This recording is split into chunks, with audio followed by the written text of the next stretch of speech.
جو قوم بھی محنتی ہے اس قوم کو آگے بڑھنے کا حق ہے، رائٹ ہے. جو قوم سست ہے وہ قوم پیچھے ہو جائے گی. جو قوم 12 بجے مارکیٹ کھولے گی اسے کوئی حق نہیں پہنچتا کہ مارکیٹ میں اس کی اجارہ داری ہو. نہیں ہو سکتا. تم 12 بجے بھی اٹھو اور کہو کہ نہیں میں لاز آف نیچر کے خلاف جاؤں اور دنیا میں ہماری اجارہ داری ہو. How to possible? نتھنگ. ایسا نہیں ہو سکتا.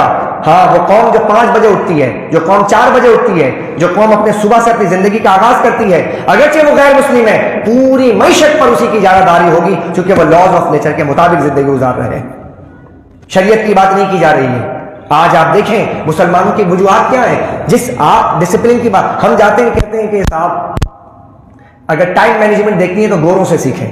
ایک صاحب مجھے ملے، وہ امریکن کسی کمپنی، پرسوں کی بات ہے، تو امریکن کمپنی میں کام کرتے، کہتے ہیں امام صاحب اگر 5 بجے میٹنگ ہے اور 4:59 پر اگر ہال خالی ہے تو 5 بجے آپ کو ایک آدمی بھی ایسا نظر نہیں آئے گا جو میٹنگ میں شامل ہونے والا تھا اور وہ ہال میں موجود نہ ہو. اتنی مینجمنٹ ہے ٹائم کی. اتنا یعنی کہ گورے جو ہے ٹائم کی اتنی مینجمنٹ کرتے. تو ہم نے کہا کہ آپ نے کبھی غور نہیں کیا. پازیٹیو پہلو ہم نہیں رکھتے نا. ہم نے کہا ہم نے غور نہیں کیا. آپ نماز پڑھتے ہیں، ابھی آپ چلے جائیں باہر، ابھی ٹائم ہو رہا ہے 2:25. ابھی ہم 5 منٹ کے بعد درس ختم کر دیں گے، سلام کریں گے، ہاتھ ملائیں گے، سب چلے جائیں گے. ہال خالی ہو جائے گا. Point to be noted. ہال خالی ہو جائے گا. اس کے بعد مؤذن صاحب 4:10 پہ اذان دیں گے اور اس کے بعد 4:30 کے پھر ہال بھر جائے گا. تو بتائیں ٹائم مینجمنٹ سے اچھی اور کیا ہوگی؟ بولے نا.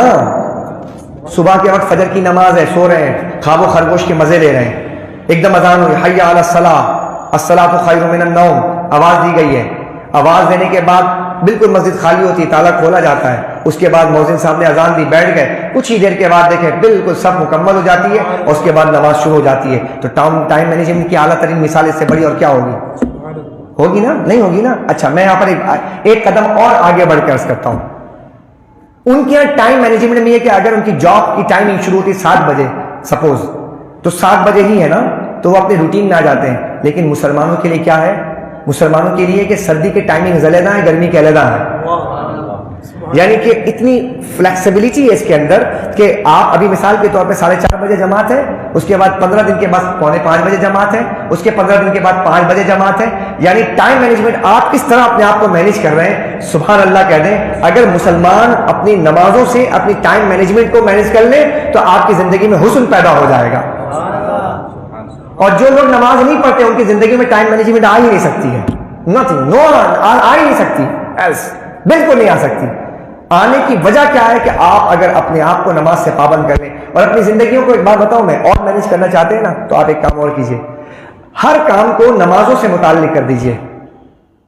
مثال کے طور پہ نکاح ہے، ہم کہتے ہیں نکاح 4 بجے ہوگی. آپ 4 بجے نہ بولیں، آپ کہیں کہ عصر کی نماز کے بعد نکاح، عصر کی نماز 4:30 بجے، سب نمازیں باجماعت پڑھیں گے. آپ دیکھیں نکاح کا وقت ایک سارے لوگ جمع ہو جائیں گے. بولے نا. ورنہ کیا ہوتا ہے، وہ تایا رہ گئے، وہ چاچا رہ گئے، وہ پھپھا رہ گئے، وہ خالو رہ گئے، وہ بڑے بھائی رہ گئے، وہ ذرا سا تھوڑا انتظار کر لیجئے. تو ٹائم کیوں خراب ہو رہا ہے کہ ہم نے نمازوں کو ٹائم مینجمنٹ کا ذریعہ نہیں بنایا. اب اسی طرح دیکھیے، آپ مجھے درس قرآن دیکھیے. یہ درس قرآن ٹائم مینجمنٹ کی ایک اعلیٰ ترین مثال نہیں ہے کہ ہم نے کہا درس قرآن زور کی نماز کے بعد ہوگا. تو کیا ہوا کہ سب آئے، جمع ہوئے، نماز ختم ہوئی، درس قرآن شروع ہوا، 25 پہ 30 پہ ختم ہو گیا درس قرآن. تو دیکھیں ٹائم کیسے مینیج ہو گیا. اور یہی بلایا جاتا ہے، ہاں بھائی درس قرآن شروع ہونے والا ہے. اچھا ٹھیک ہے، پتہ نہیں کتنے بجے ہوگا، 2:10 پہ ہوگا، 2:05 پہ ہوگا. تو یقین جانیے گا آپ کی آدھی آبادی آتی ہی نہیں کہ پتہ نہیں ابھی شروع ہوا ہوگا کہ نہیں ہوا ہوگا. لیکن جب آپ نے کہہ دیا ظہر کی نماز کے بعد ہے تو آپ دیکھیں کتنے نظم کے ساتھ یہ درس قرآن چل رہا ہے. تو ہر چیز کو جوڑ لیجیے اپنے نمازوں کے ساتھ، تو ٹائم مینجمنٹ انشاءاللہ اچھی ہو جائے گی. تو قرآن کیا کہتا ہے کہ اللہ سبحانہ وتعالیٰ اس ٹائم کا، اس وقت کا بھی قیامت کے دن باز پرس کرے گا.